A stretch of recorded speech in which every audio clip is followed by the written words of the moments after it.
Shalom saudara-saudara. Tahukah saudara, ada satu hari yang sering kali terlewatkan di antara Jumat Agung dan Paskah.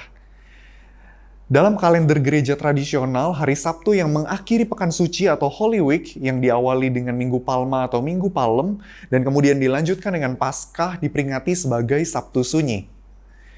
Di dalam Sabtu Sunyi kita bukan hanya sekadar mengingat atau mengenang, tetapi kita masuk ke dalam sebuah pengalaman kelam bersama dengan Allah yang seolah-olah diam dan tidak ada begitu. Meskipun terkesan begitu gelap dan suram, sebenarnya Sabtu Suci ini memiliki kedalaman makna yang luar biasa. Ada satu kekayaan makna yang bisa digali.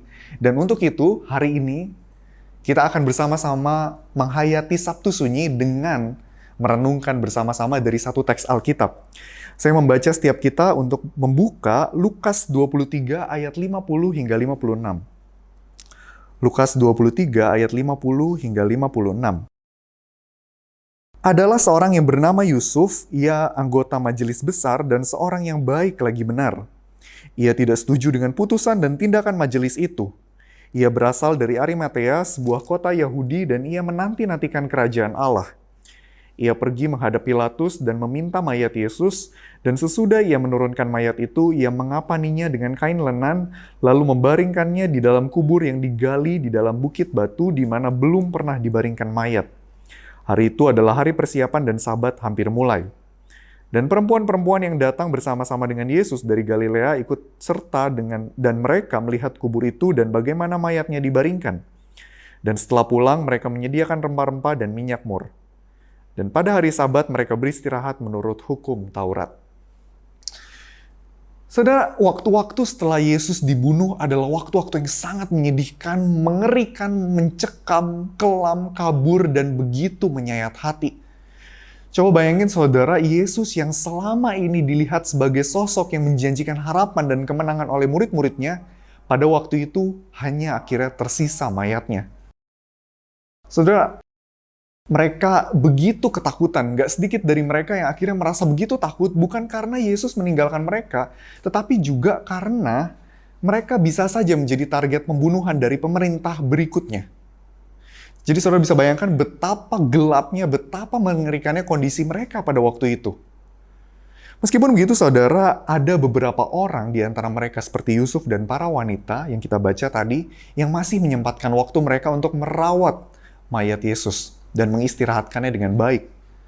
Saya yakin saudara bahwa di dalam pikiran mereka tahu bahwa Yesus itu benar-benar mati, karena kemungkinan mereka nggak sadar dengan betul perkataan Yesus soal kebangkitannya. Tetapi mereka dengan hati yang hancur, mereka tetap memelihara mayat Yesus dan memberikan penghormatan yang luar biasa.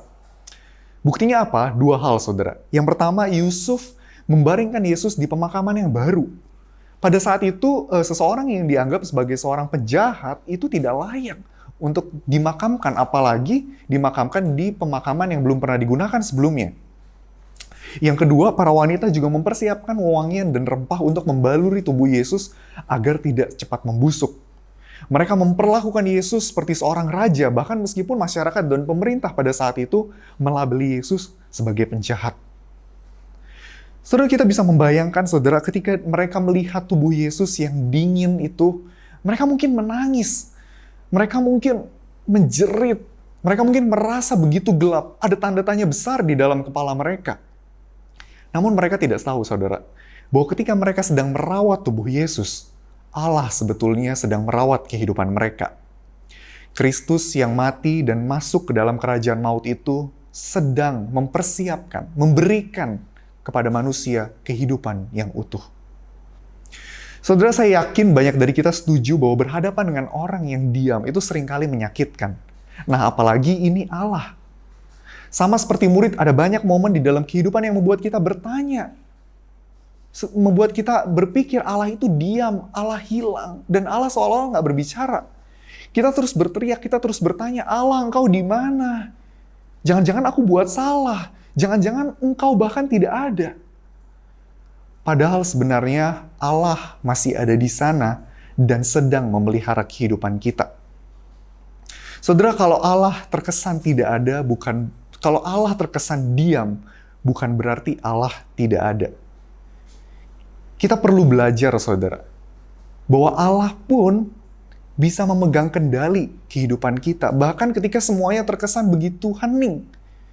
Kita perlu belajar bahwa bahkan di dalam keheningan pun Allah tidak melupakan kita.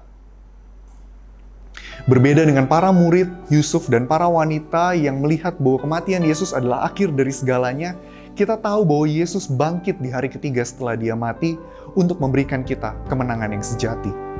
Oleh sebab itu, dalam pengharapan Paskah ini, mari kita bersama-sama terus menjalani kehidupan kita sambil percaya bahwa tangan Allah bekerja dalam memegang kehidupan kita. Hingga akhirnya nanti kita boleh menghidupi kemenangan yang sempurna ketika kita tinggal bersama-sama dengan Dia. Saudara, selamat menghayati Sabtu Sunyi, damai Allah Tritunggal beserta saudara sekalian.